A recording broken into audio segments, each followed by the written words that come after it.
multimillonarios y personas que tenían miles de dólares o de euros o de libras esterlinas, etcétera, etcétera, o de yenes japoneses, se vieron en la bancarrota.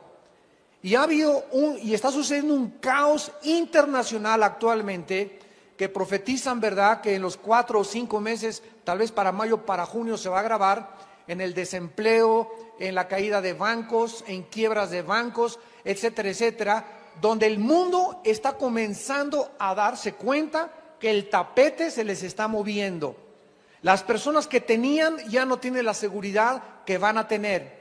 Y la iglesia de Jesucristo está atravesando a través de esta prueba que Dios está juzgando al mundo, la prueba tal vez más grande, porque ahora se va en estos tiempos a demostrar quiénes verdaderamente confiamos en Dios. Confía en Jehová y haz el bien y serás apacentado de la verdad. Deleítate a sí mismo en Jehová y Él te concederá las peticiones de tu corazón. No te excites en manera alguna en hacer lo malo. Confía en el Señor. Exhibirá tu justicia como la luz y tu derecho como el mediodía, dice el Salmo 37. Así que nosotros debemos, en esta época en la que estamos viendo al mundo desesperado, perturbado, azotado, con incertidumbre, el estrés está aumentando, las pastillas tranquilizantes están aumentando, la gente no sabe qué va a suceder, no saben si ya meter el dinero en el banco, otra vez regresar al colchón y meter el dinero en lugar de encontrar mañana de que el banco quebró, tener tu dinero totalmente congelado, ya la gente no sabe en qué invertirlo, están pidiendo asesoría económica por todos lados. En medio de esta tempestad, nuestra fe tiene que prevalecer, porque el justo por la fe vivirá. Y es precisamente cuando nosotros vemos la oscuridad, cuando nuestra fe debe de ser fortalecida. Porque la palabra de Dios dice: justo he sido y no he visto un hombre desamparado que sea cristiano o que su descendencia sea cristiana y que mendigue en el pan. Dios nos promete poder sustentarnos, fortalecernos, sostenernos, apoyarnos, si nosotros cooperamos con Él. Y si nosotros quitamos nuestros ojos de donde el mundo los tiene. El mundo los tiene en el becerro de oro y en la diosa del sexo. Son los dos dioses del siglo XXI. El oro, el becerro de oro que el mundo comenzó a construir, y comenzaron a poner el dinero en el oro, en el dinero y también en el sexo, que es ya espantoso y es absolutamente inmoral. Los programas de televisión, los comerciales que vemos, el bombardeo a nuestros hijos, el internet, donde más de 80 millones de sitios de internet están dedicados a la pornografía. Dios dice: basta. Dios es un Dios santo y Dios quiere que nosotros formemos parte de su ejército, y que en medio de esto construyamos nuestra arca para meter a nuestra familia, y cuando vengan los juicios de Dios, como cayó el diluvio, nuestra familia dentro del arca esté a salvo. No tenemos por qué preocuparnos con la lluvia que comienza a caer, ni por el diluvio. Que se preocupen aquellos que no tienen su fundamento y su esperanza en el Hijo de Dios. Pero nosotros debemos de tener una roca firme, un castillo en nuestra esperanza, que no es el dinero, no es el gobierno, no es un candidato, no es nadie más que la persona del Hijo de Dios. En el libro del Apocalipsis, capítulo 11, versículo 17, encontramos nosotros un versículo por demás interesante, porque nos está hablando de una bestia que va a subir del abismo. Cuando los dos testigos, que antes de que Jesucristo venga, va a levantar Él en Israel, y el anticristo va a hacer guerra contra ellos, los vencerá y los matará. Nunca en los últimos meses he recibido tantos correos y tantas preguntas de los seminarios que estoy dando en mis viajes acerca de quién es el anticristo. Y me han dicho por todos lados: es que Obama puede ser el anticristo, y están sacando en muchos periódicos que él va a ser el anticristo, el presidente actual de Estados Unidos. Otros que va a ser el Papa, otros que va a ser Juan Carlos, el rey de España, otros que va a ser de Inglaterra, etcétera, etcétera. Y yo no puedo creer la confusión que existe dentro de los mismos cristianos y de muchos líderes cristianos que no enseñan esto acerca de las profecías bíblicas. Y vamos pues en esta tarde a enseñarles a ustedes quién es el anticristo, de dónde va a surgir el anticristo y de qué manera no es verdad que el anticristo gobernará el mundo entero. Esta va a ser la segunda conferencia en el otro servicio. Así que los que quieran quedar, quédense. Y los que no, pues pueden comprar la cinta, ¿verdad? O el cassette o el CD el próximo domingo o entre semana. Pero en estos dos servicios voy a hablar acerca ahorita del anticristo y la bestia del abismo. Así se llama esta conferencia, y la siguiente será el reinado del anticristo, o sea, sobre qué naciones del mundo el anticristo tendrá poder y autoridad. En este versículo está hablando, ¿verdad?, que la bestia va a subir del abismo, y en el capítulo 17 de Apocalipsis, vamos a Apocalipsis 17, se nos menciona, ya vamos a ver ahorita quién es la bestia y por qué bestia, etcétera, etcétera, versículos del 11 al 13, que el Espíritu Santo interpreta al apóstol Juan, que escribió Apocalipsis, y le dice acerca de esta bestia que sube del abismo, y que vamos a comprobar que se refiere a la persona del anticristo. La bestia que era, o sea, en los tiempos de Juan, esta bestia había ya existido. Y no es, en tiempos de Juan, hace 2000 años, esta bestia estaba encerrada. O sea, ya había existido y en tiempos de Juan no estaba existiendo. O sea, el anticristo y el espíritu del anticristo no va a ser el que estuvo en Nerón para acabar, o en algún emperador romano. Porque en tiempos de Juan, esta bestia, ¿verdad?, no era.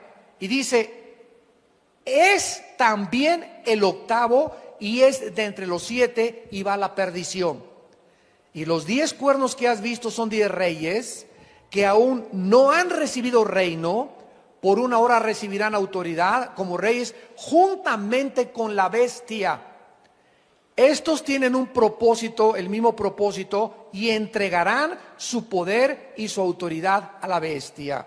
Bueno, pues vamos a comenzar con orden.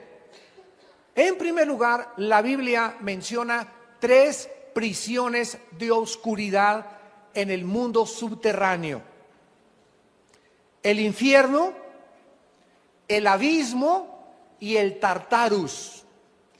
El infierno, de acuerdo a la Biblia, es un lugar en el centro de la tierra donde solo se encuentran espíritus humanos.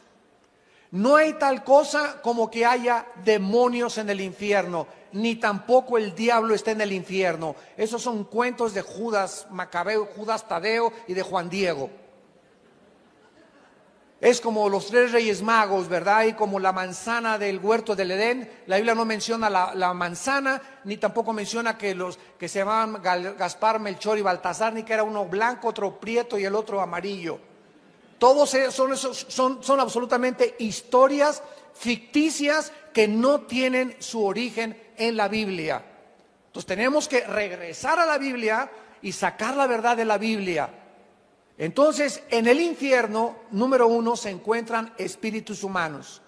Todos aquellos espíritus humanos que están esperando el juicio final, Apocalipsis 20 del 11 al 15, que se llama el gran trono blanco.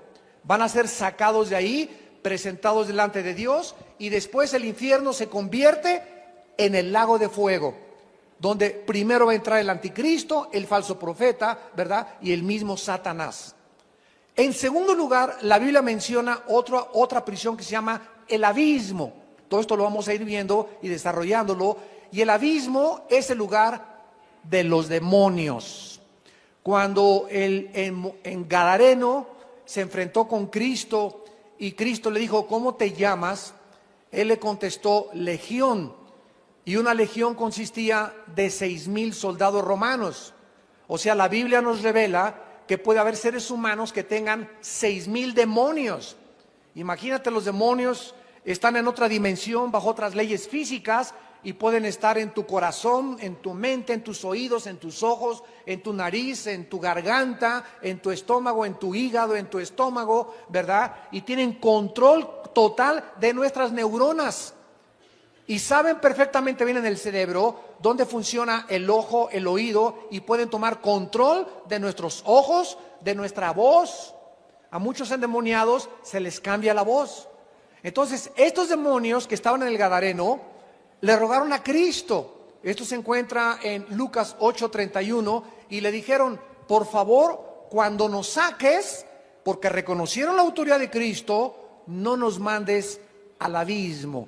No dijeron al infierno, sino no nos mandes al abismo. Entonces Cristo les dio permiso que salieran, se metieron a unos puercos y los precipitaron en el mar. Esto nos muestra una incongruencia en el mundo del mal. ¿Por qué los demonios, después de que se les da oportunidad de meterse a cuerpos de animales, los matan?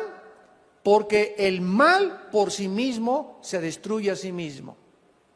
Esta es la gran contradicción que existe de la maldad. El mal no puede subsistir por sí mismo. Una banda de criminales, cárteles de las drogas, personas así, si la policía no los agarra, entre ellos se matan. Dos personas malas, si no los captura la policía, entre ellos se acaban matando. Un matrimonio de una Acab y una Jezabel, los dos se matan. ¿Por qué? Porque el mal tiene dos enemigos. Síganme con cuidado. El mal tiene dos enemigos: el mismo mal y el bien. Y el bien solamente tiene un enemigo: el mal. Así que si tú perteneces al mal, te vas a autodestruir si alguien no te destruye. Pero si tú perteneces al mundo del bien, al mundo de la luz, al reino de Jesucristo, tendremos que luchar contra el mal, porque las tinieblas no prevalecen contra la luz. Y tenemos las de ganar, porque es más fuerte la luz que las tinieblas. Si nosotros permanecemos, desde luego, bajo la luz. Y en tercer lugar, en la segunda carta de Pedro, capítulo 2, es la única parte en todo el Nuevo Testamento que se usa la palabra Tartarus, y que se tradujo de una forma equivocada: infierno. Segunda de Pedro 2:4. Porque si Dios no perdonó a los ángeles que pecaron, ¿aquí de quién está hablando? No está hablando de los demonios, no está hablando de los seres humanos, está hablando de un grupo de ángeles. Y los ángeles y los demonios son dos criaturas diferentes. No les llamen a los demonios ángeles, ni tampoco a los ángeles caídos demonios. Son dos entes o dos personalidades totalmente diferentes. Aquí está hablando que estos ángeles pecaron y los arrojó al Tartarus. Se tradujo la palabra Tartarus, infierno, repito, equivocadamente, porque el infierno es el lugar donde pertenecen los espíritus humanos. Los arrojó al Tartarus. Ponle ahí en tu Biblia arriba el infierno, Tartarus, porque esta es la prisión de los ángeles caídos. Muy bien. Una vez que hemos entendido que el infierno es para los espíritus humanos, el abismo es la prisión de los demonios y el Tartarus es la prisión de ángeles caídos, veamos ahora a continuación algunas pruebas de que el anticristo va a ser un ser humano. No va a ser un reino, porque he oído también, es que la bestia es un reino. No, otra persona por ahí dijo, es una computadora. Y estas son, ¿verdad?, barbaridades que expresan, repito, por no conocer las profecías bíblicas. Solo una persona o una entidad podría referirse a la declaración bíblica: subió del abismo. Del abismo no puede surgir un reino y menos una computadora. Entonces, cuando comenzamos a examinar la Biblia y a profundizar la Biblia, nos damos cuenta que realmente la persona del anticristo va a ser un ser humano, pero este ser humano no está en el abismo, porque en el abismo no están los seres humanos, están en el infierno. Entonces, si en el abismo están principados satánicos, va a subir del abismo un principado satánico que existió antes del apóstol Juan y que va a entrar en un ser humano que va a ser el anticristo. El anticristo no va a ser tampoco, como se ha enseñado, la encarnación de Satanás. ¿Por qué? Porque el dragón, lo vamos a ver, le va a dar el poder al anticristo. Aquí está Satanás, que se llama el dragón. El anticristo es un ser humano de carne y hueso, como lo vamos a ver, porque va a ser destruido. Entonces el diablo no puede ser destruido, el anticristo va a ser destruido, va a ser muerto como cualquier ser humano, pero va a ser poseído por un principado satánico que se encuentra ahorita en el abismo. Es necesario pues que concluyamos que la bestia que sube del abismo no es un ser humano, porque si un ser humano regresara de la muerte y se volviera a meter a otra persona y volviera a nacer de mamá y papá y creciera y volviera a morir 2 veces, contradeciría Hebreos 9:27. Está establecido a los hombres que muramos una sola vez. No hay tal cosa como reencarnación. Y después de esto, el juicio. Entonces, el que está en el abismo no es un ser humano, es un principado satánico que se va a meter al anticristo, y el anticristo va a nacer de una mujer humana. Es interesante en Apocalipsis 13, mantengan por ahí un margen en Apocalipsis, porque es el libro que vamos a estar comparando en Apocalipsis 13. Es interesante que también se nos revele, versículo 1, y dice el apóstol: me paré sobre la arena del mar. ¿Dónde se encontraba Juan cuando escribió Apocalipsis? Todos ustedes que han estudiado ya el libro de Apocalipsis, y si no, ¿verdad? Tenemos 100 conferencias de todos los 22 capítulos de Apocalipsis para que los estudies. El apóstol Juan se encontraba en una isla llamada Patmos, que es ahorita el mar Egeo, casi enfrente de lo que actualmente es Grecia. Si tú haces un viaje a Grecia, puedes tomar un tour e ir a Patmos. Todavía está esta isla que era una prisión del Imperio Romano.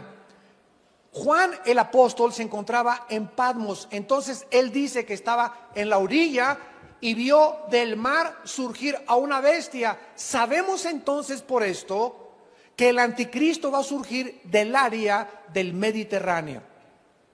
Es muy importante ir poniendo todos los eslabones para que podamos ser bíblicos 100%. El anticristo surge, ¿verdad?, del mar Mediterráneo, porque era el mar donde se encontraba el apóstol Juan. Y dice Juan: y vi subir del mar una bestia.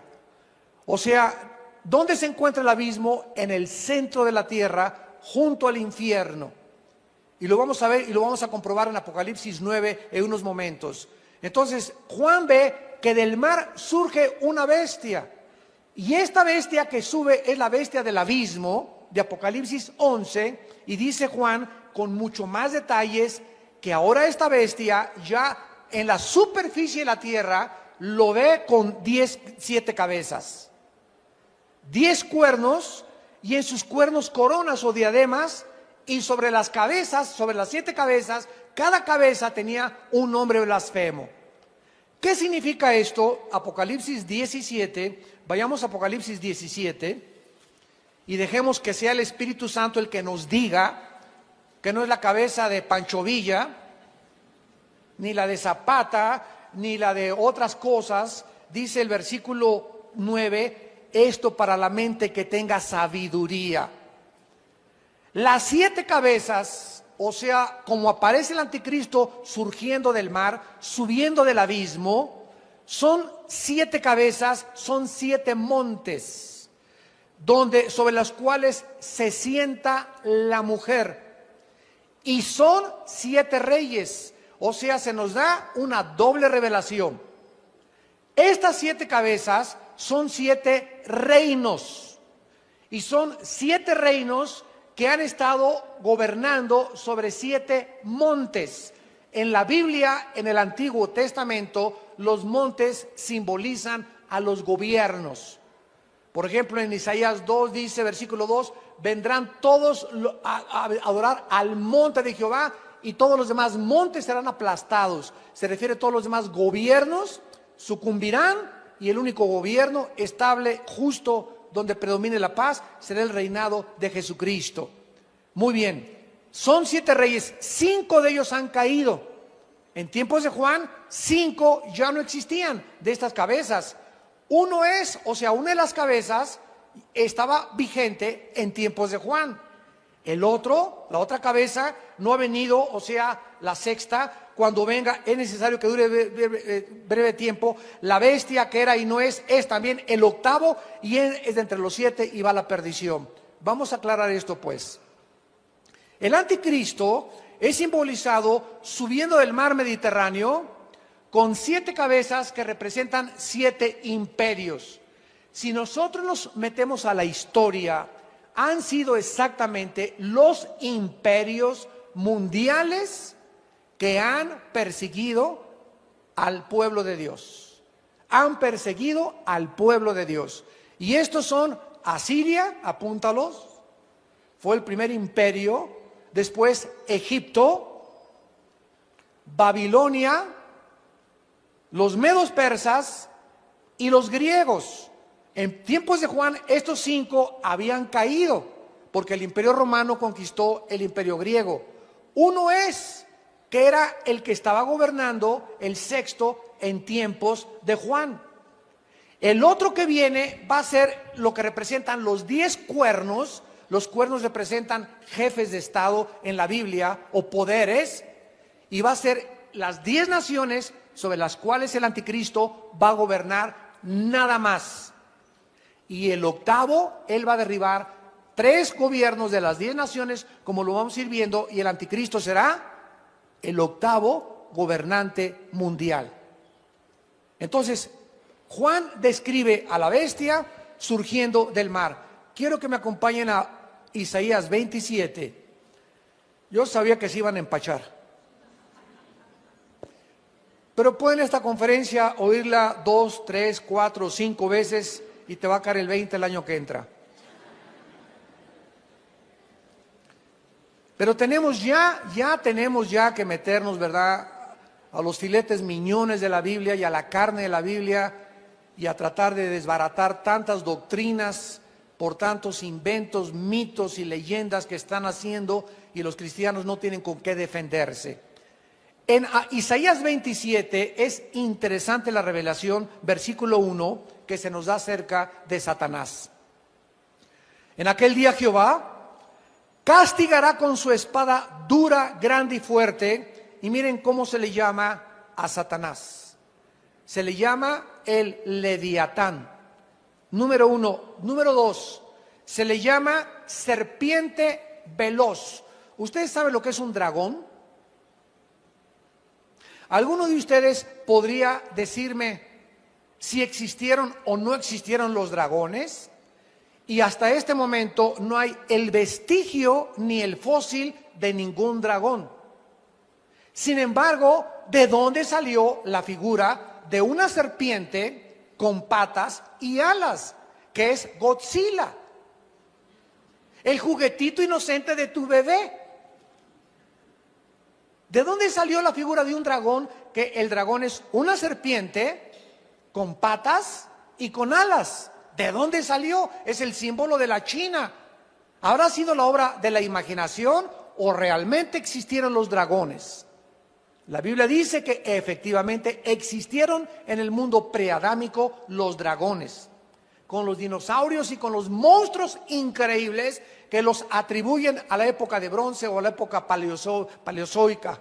Pero esta época, ¿verdad?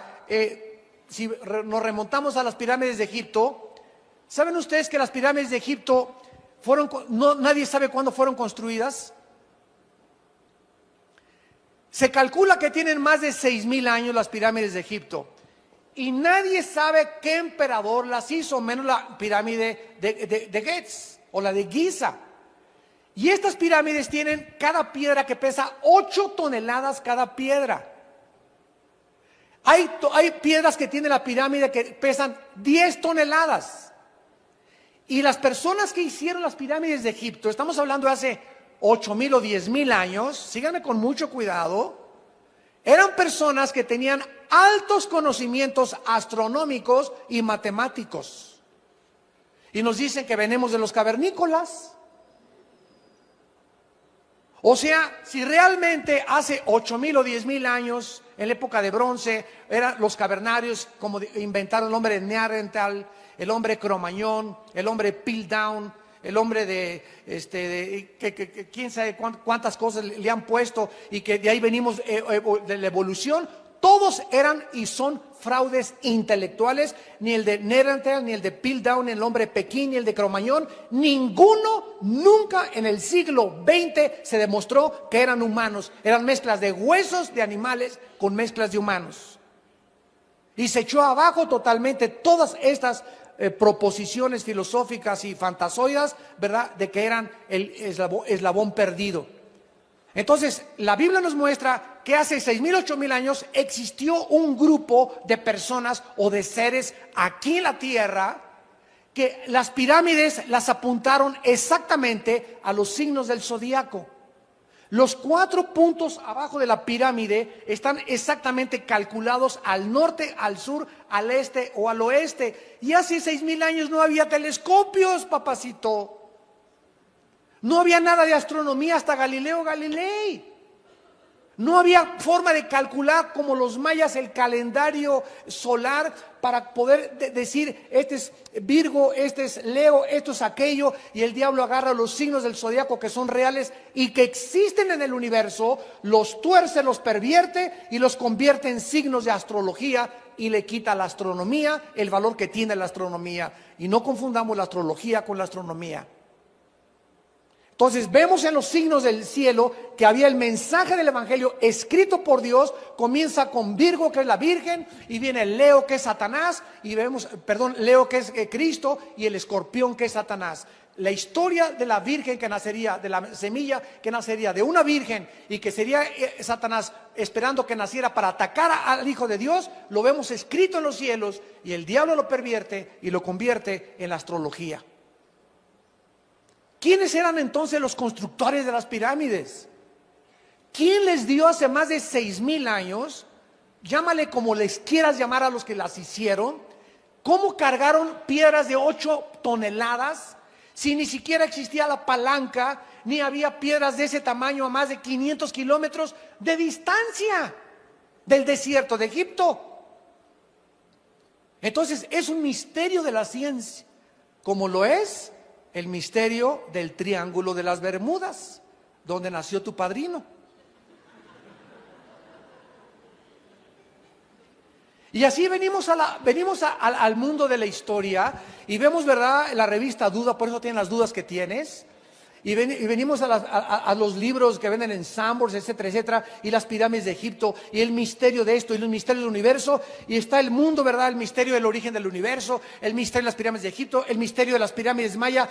Las pirámides de Egipto y las pirámides de Chichén Itzá se encuentran en la misma longitud de distancia que las pirámides de Guatemala y con las de Perú también. ¿Cómo pudieron en el mismo paralelo, sin que se hubieran trazado la tierra con paralelos y con ejes todavía en aquel tiempo, haber hecho los que construyeron las pirámides de Chichén Itzá y de Egipto, haberlas puesta en los mismos paralelos geográficos? Solamente alguien que conocía de astronomía, de matemáticas y de geografía lo pudo haber hecho, y la Biblia nos lo revela. Por eso no hay misterios en la Biblia, porque solo Dios puede conocer aquello donde el ser humano no puede penetrar más que a través de la revelación. Ya no tienes necesidad de andar buscando ni consultando a Walter Mercado, ni a la bruja, ni a que te lea la mano, ni que la bola del cristal, porque quieres saber el futuro. Aquí se encuentra a la ley y al testimonio. Si no le creen a la palabra es porque no les ha amanecido. ¿Quiénes fueron los constructores de las pirámides? La Biblia dice en Génesis 6 que los ángeles caídos se metieron con las mujeres humanas y procrearon gigantes de casi 8-10 metros de estatura, con 12 dedos en los pies y 12 dedos en las manos. Y estos gigantes habitaron desde los tiempos del diluvio hasta David 1000 años. Durante 1000 años existieron en la tierra gigantes que eran monstruos. No eran seres humanos, estaban totalmente poseídos por ángeles caídos, por principados satánicos que les dieron este conocimiento a los seres humanos con tal de comprar sus almas, por los cuales Dios los quiso destruir con el diluvio y comenzaron a reproducirse después del diluvio, hasta que David fue el rey que los mató a todos. ¿Se acuerdan de Goliat? Que tenía 4 hermanos más, eran 5 hermanos, los 5 hermanitos de Gad, los chaparritos. Y cuando David se mete la piedra en la bolsa para poder tirarle a Goliat, no se mete una piedra, se metió 5 piedras. El 5 es el número de la gracia en la Biblia. En otras palabras, proféticamente David estaba diciendo: tengo para ti y para tus 4 hermanos también. Bueno, esto es maravilloso porque aquí en Isaías 27 se le llama a Satanás Leviatán serpiente veloz, que es la palabra Nahash Bariach en el hebreo, que significa serpiente fugitiva. Ya estamos teniendo más revelación. La frase serpiente veloz, Nahash Bariach en el hebreo, es serpiente fugitiva. O sea, ¿por qué se le llama fugitiva? ¿Qué es el diablo? Es un prófugo de la ley. Pero vean cómo el Espíritu Santo escondió todo en serpientes, en becerritos, en bestias, en cabezas, en cuernos. ¿Para qué? Para que los que quisieran saber qué significa, tomen en serio la Biblia. Para que los que quieran sacar petróleo, el petróleo, no agarras el pico y tum, pum, pum, pum, y a 1 metro vas a encontrar petróleo. Tienes que perforar 500 metros, 1 kilómetro para que salga el petróleo. Y así son las cosas preciosas. Una mina, entras y los diamantes no están a la vista, están en cosas de carbón, y tienes que escarbarle y tienes que buscarle y agarrar el carbón y limpiar el carbón y pulir el carbón, y se convierte en un diamante precioso. Así es la Biblia, amados santos de Dios. Tú no puedes venir a la Biblia y yo no me estoy aquí en San Juan y voy camino al cielo y soy salvo. Cristo nació en la Virgen María y murió en una cruz, y es todo lo que has aprendido en 10 años de cristiano. Nunca quisiste tomar un diplomado, nunca quisiste tomar algo por internet, nunca escudriñaste las raíces. O sea, por eso se encuentra el pueblo muriéndose de hambre. Y les voy a decir qué es lo que está pasando, amados santos de Dios. Está pasando lo mismo que a un niño de 2 años de edad. A un niño de 2 años de edad lo pones junto a un basurero. A un niño de 2 años de edad lo pones junto a la popó, disculpen la expresión, junto al excremento. Y el niño de 2 años de edad no huele, ni distingue qué es popó ni qué es excremento. Es más, lo agarra y se lo lleva a la boca todo. Un niño menor de 3 años de edad, todo se lo lleva a la boca. Así está el pueblo de Dios actualmente. Todo se lo están comiendo. Ya no huelen, no disciernen entre el bien y entre el mal. Ya no saben qué predicador dice la verdad, quién no dice la verdad, quién es esto, quién es aquello. ¿Por qué? Porque son niños. Hay una inmadurez increíble en la cristiandad en el mundo. Increíble. Y ahora que estoy viajando más me doy cuenta más de esto. Que no, el pueblo de Dios ya no distingue entre lo bueno y lo malo. Ya se están comiendo todo como los niños chiquitos. ¿Por qué? Porque se han hecho tardos para oír.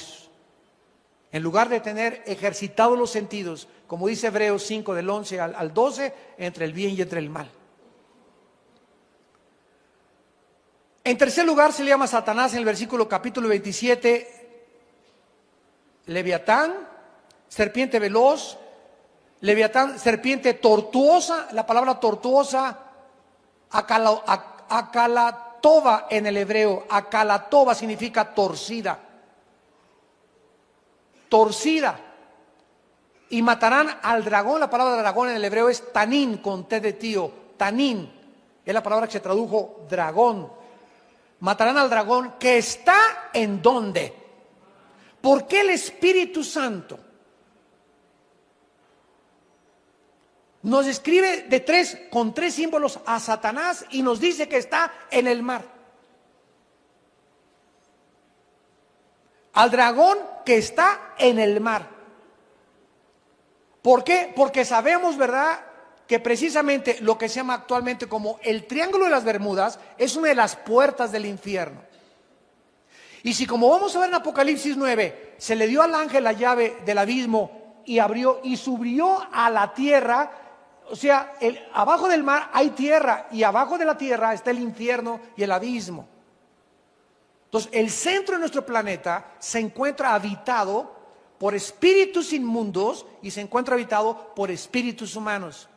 Y de ahí van a salir como langostas, dice Apocalipsis 9, lo vamos a ver ahorita, como langostas los demonios que en la tribulación van a torturar y atormentar a la gente durante mucho tiempo.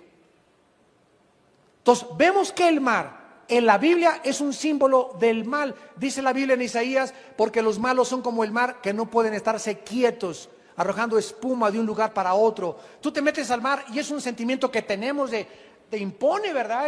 O sea, se siente algo que hay del mar que no es bueno, que no es de Dios.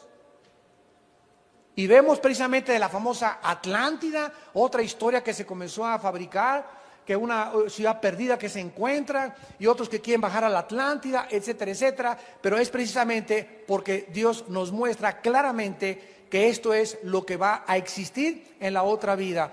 En la otra vida, cuando sean renovados los cielos y la tierra, ya no va a haber mar. ¿Por qué? ¿No que en el mar la vida es más sabrosa?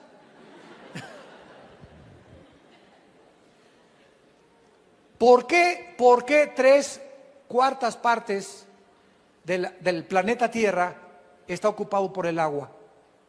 ¿Por qué? ¿Por qué solamente, 2/3 partes? 1/3 parte del planeta Tierra es tierra seca y 2/3 partes es agua, es mar. ¿Por qué? ¿Por qué no hizo Dios más tierra que agua? Por el juicio que cayó sobre la humanidad. ¿Sabían ustedes que la América y Europa no estaban separadas? Ni tampoco el continente, Australia tampoco, ¿verdad? Sino que si tú agarras el mapa, fíjate bien cómo si lo juntas Europa con América, se ensamblan como un rompecabezas que fue desprendido, fue despegado. Y se separaron las dos masas o los dos continentes en Génesis capítulo 10. La Biblia nos muestra que hubo un juicio de Dios donde se separaron la tierra, o sea, era una porción de tierra y se separaron y se formaron los continentes. ¿Por qué? Porque si seguíamos juntos nos íbamos a destruir, como en la Torre de Babel. Entonces Dios nos tuvo que separar, y ya nomás cuánta maldad tenemos, y darnos otro lenguaje a cada quien. Confundió las lenguas en la Torre de Babel. Y ahora el mundo, que tiene un solo idioma otra vez, English speaking. Tú vas a China, hablan inglés. Vas a Yucatán, hablan inglés. Vas a Argentina, hablan inglés. Vas a Rusia, hablan inglés. No importa al mundo, a la nación a la que tú vayas, se habla el inglés. ¿Por qué todo el mundo aprendió inglés? Y ahora mi esposo y yo que estamos en Estados Unidos hemos descubierto que los americanos no hablan más que inglés. Y los paisanos que van para el otro lado se les olvida su idioma y se quedan con el puro inglés. Somos los únicos que somos bilingües. Los latinos hablamos 2 idiomas, 3 idiomas. En Europa hablan 4 o 5 idiomas. Los americanos son los únicos en el mundo que no son bilingües. Es muy raro el americano, claro que los hay, que hablan español e inglés. Pero la mayoría ni les interesa hablar ningún otro idioma. ¿Por qué? Porque donde quiera que van, American English. English speaking, ¿verdad? Entonces, ahora que el mundo habla todo inglés y que hay una sola lengua y que se está formando una sola nación, regresamos a la Torre de Babel y va a haber otro Nimrod, otro dirigente mundial que es el anticristo que va a gobernar el mundo en los próximos años. Europa y el Medio Oriente, como lo vamos a ver después. Entonces regresamos a Apocalipsis y vemos pues que la persona del anticristo no es la encarnación de Satanás, va a estar poseído por un principado satánico que existió antes del apóstol Juan. En la otra clase voy a decir de dónde es ese principado, para que se queden picados.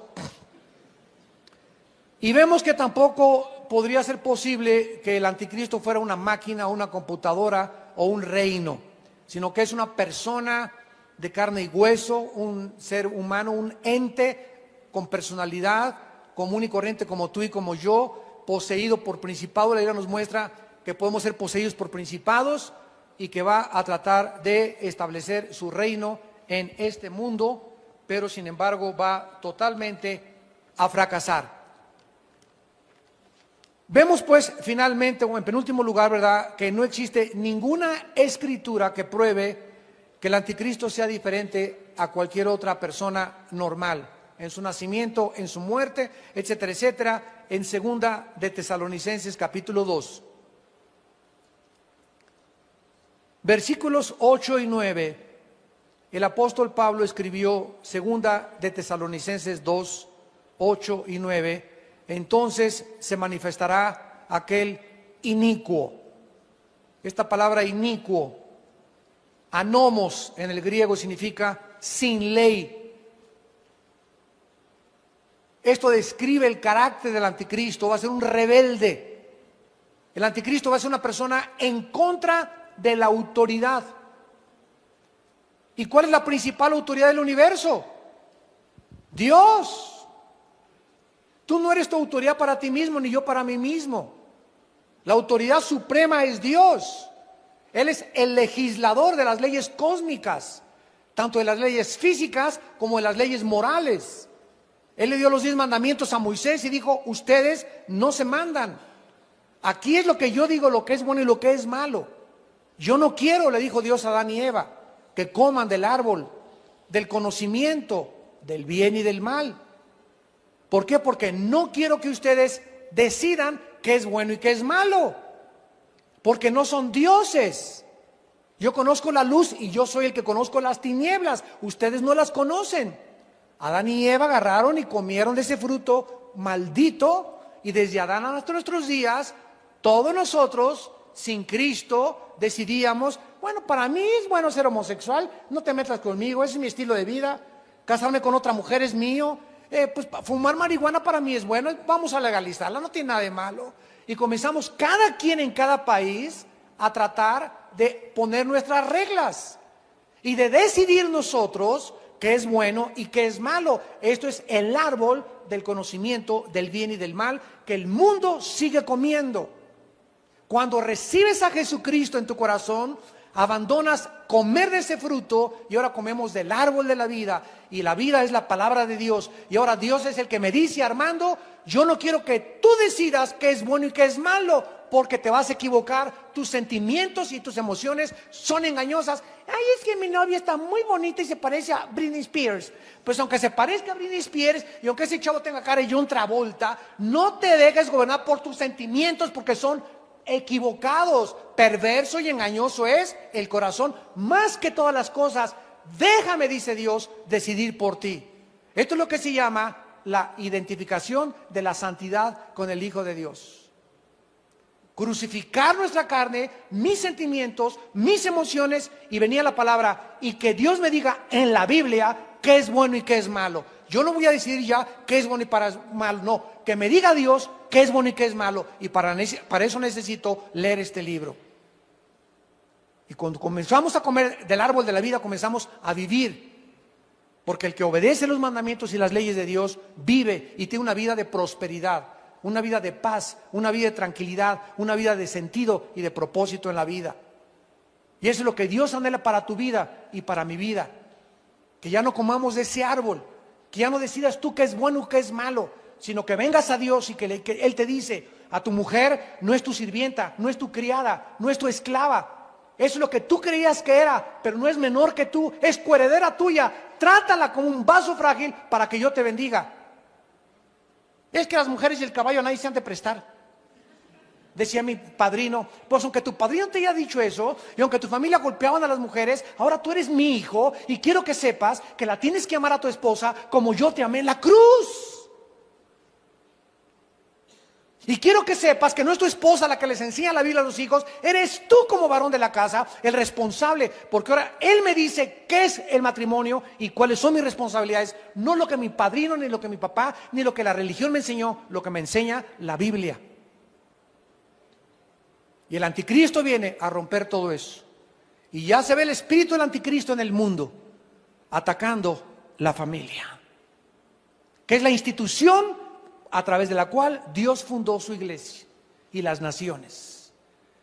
Las naciones están formadas por familias, y cuando la familia es destruida, no hay ninguna esperanza para ninguna nación.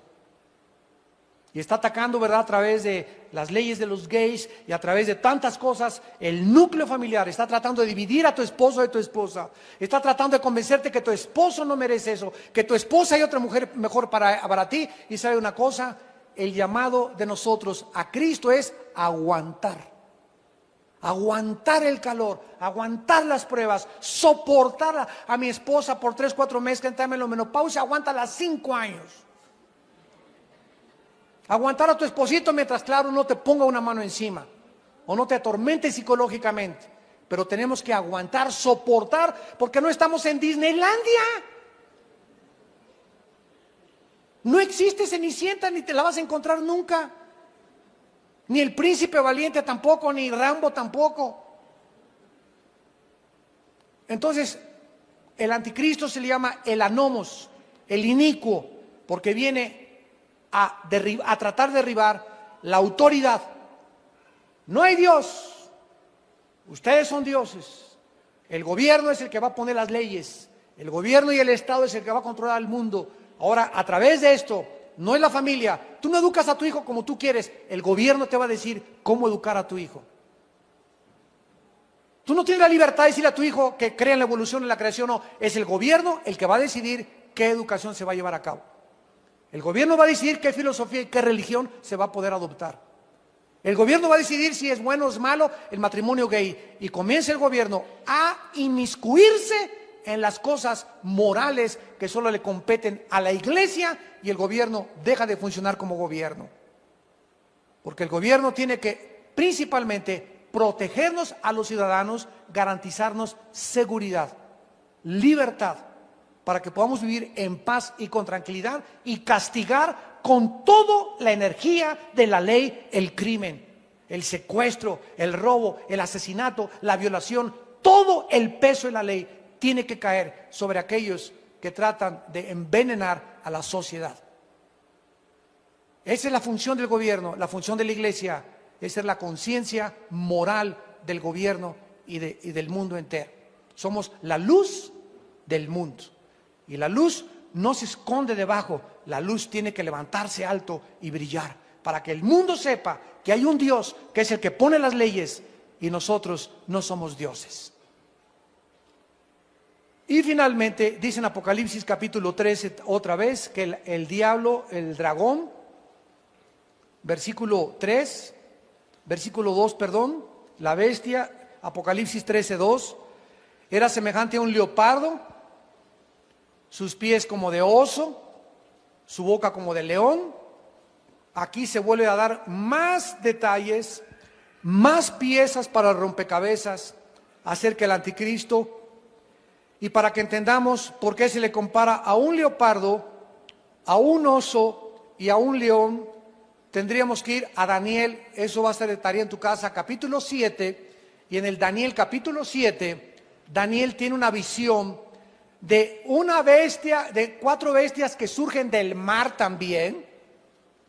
Y dice Daniel, una era como oso, otra como leopardo, otra como león, y la cuarta bestia, grande y terrible, que representa al Imperio Romano, es el que de donde va a surgir el anticristo.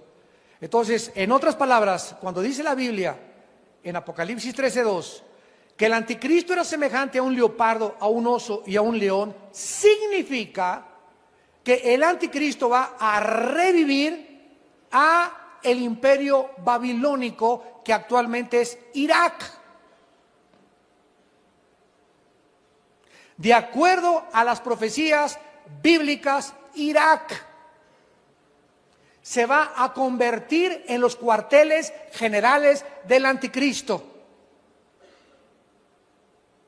Irak se va a convertir, de acuerdo a Apocalipsis 18, en el centro futuro comercial del mundo. Irak, igual que comenzó en el Jardín del Edén, comenzó en Irak, en Babilonia, en la tierra de Sinar. El diablo se encontraba en Irak cuando atacó a la primera pareja. Dios llamó a Abraham de Irak a que saliera de Irak, de la tierra de Harán y de Ur, y se viniera a la tierra prometida. La Torre de Babel, la primera rebelión masiva contra Dios, fue en Irak.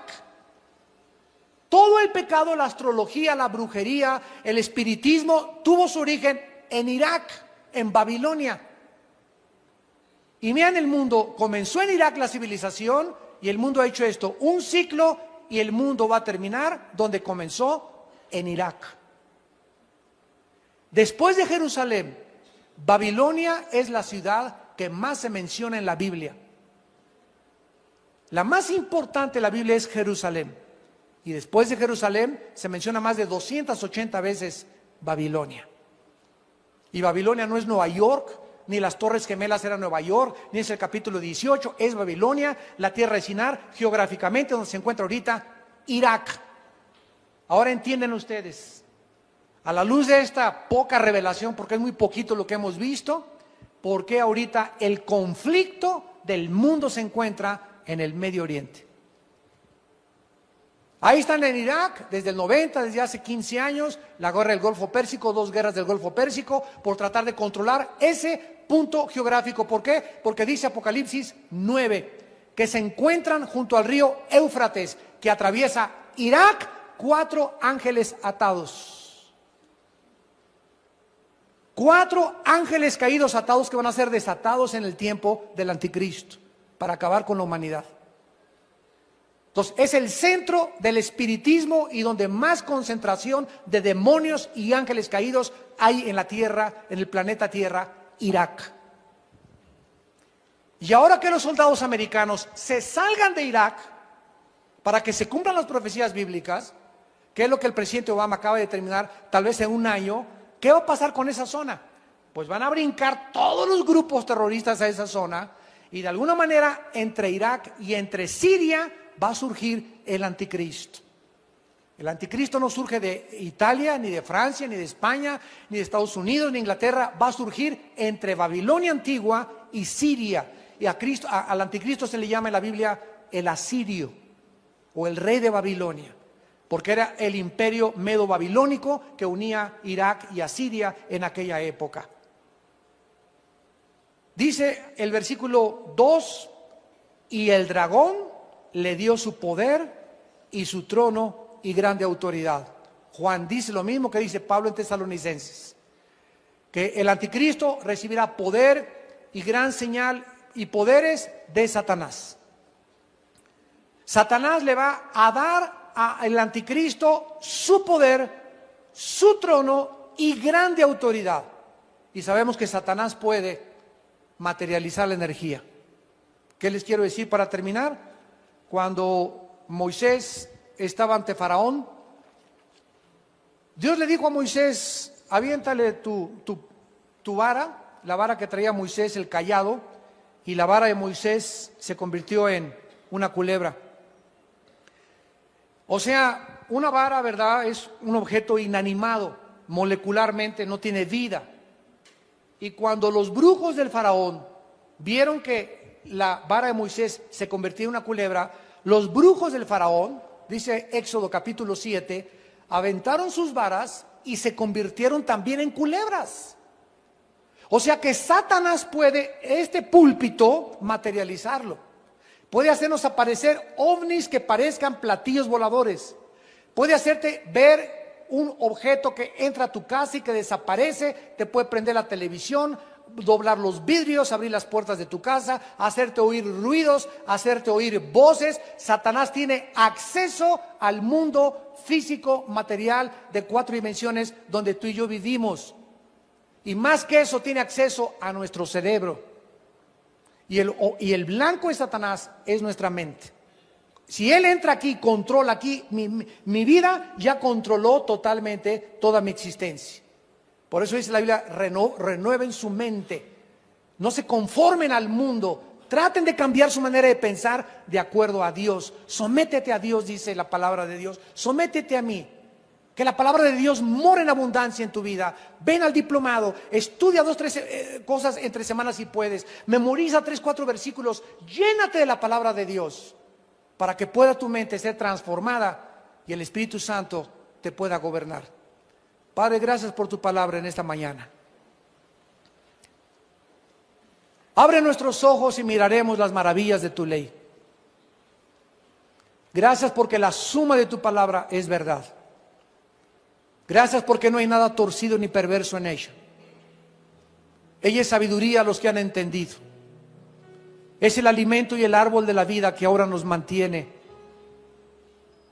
nos nutre, nos vivifica, nos fortalece y nos hace cada día más semejantes al carácter de Jesucristo. Gracias por haber dejado en tu palabra, Señor, de principio al final, la historia de la humanidad. Para que el que tenga hambre ya no ande en librerías buscando tonterías escritas por hombres, sino para que vengan a la palabra de Dios, a la Biblia, y descubran aquí los secretos detrás del universo, que ningún científico, ningún sabio, nadie nos puede explicar más que Dios. Para que descubras a dónde se dirige la humanidad, para que descubras por qué la humanidad se comporta como se comporta y por qué Dios tuvo que enviar a su Hijo hace 2000 años a morir en una cruz y pagar con su sangre preciosa el precio que nosotros nunca hubiéramos podido pagar a través de nuestras buenas obras. En esta tarde Dios te invita a muchos de ustedes que nos ven por la televisión a que vengan a la cruz. No te invito a ninguna religión, te invito a que vengas a un hombre que se llama Jesús, a que le entregues tu vida y que comas del árbol de la vida y conozcas la verdad para que seas verdaderamente libre. Las personas que quieran invitar a Cristo en esta tarde a su vida y poder ser iluminadas para comenzar a entender la Biblia, dile estas palabras desde tu lugar al Señor. Padre, perdona mis pecados, lávame con tu sangre preciosa, porque creo que en la cruz pagaste por mí. Señor Jesucristo, te pido que entres a mi corazón como mi Señor y mi Salvador.